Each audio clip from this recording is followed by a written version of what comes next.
Republican Congressman Louie Gomhert of Texas thinks we should quit watching the clock. He joins us now. Congressman, you say this is all hogwash. We shouldn't be worried about the deadline. Why do you say that?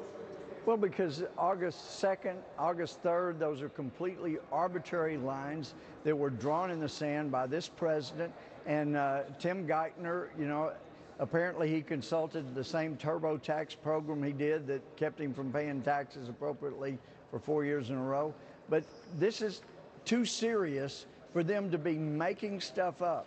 And the fact is, we found out from the Social Security actuarial yesterday, if the debt ceiling is not touched for 3 years, there is plenty of money to make every Social Security payment between now and then. And as far as the president getting up and walking out, for heaven's sake, somebody needs to ask the question I asked this week.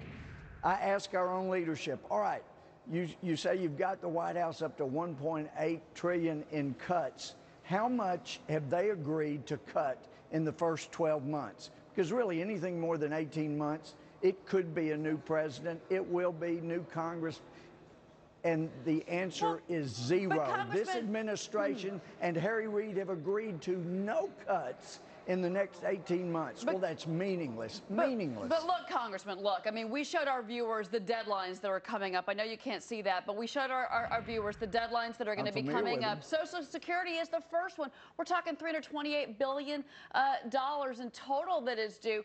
The next day, Medicare, Medicaid, these are due. These are due payments to seniors. For Social Security. But Congressman, don't scare seniors.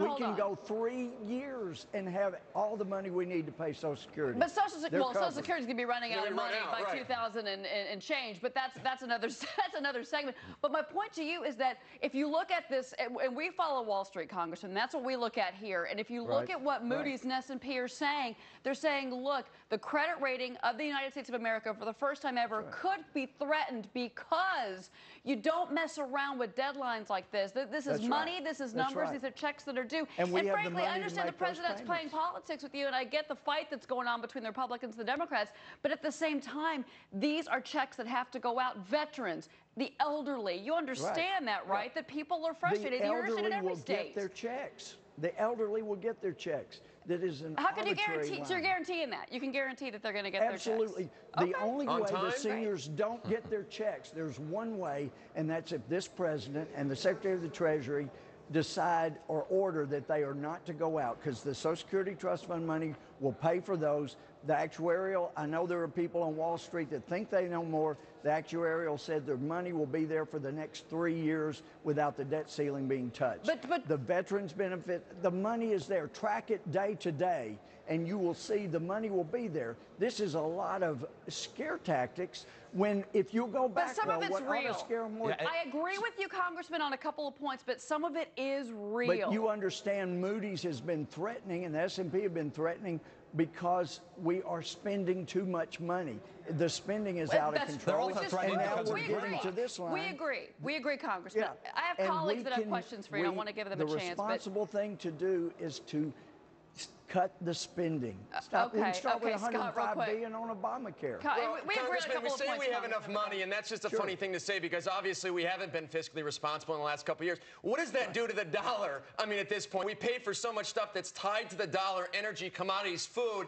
You can't help but say, look, if we delay this even more, getting fiscally responsible, the dollar is going to get whacked and our food costs are going to go up.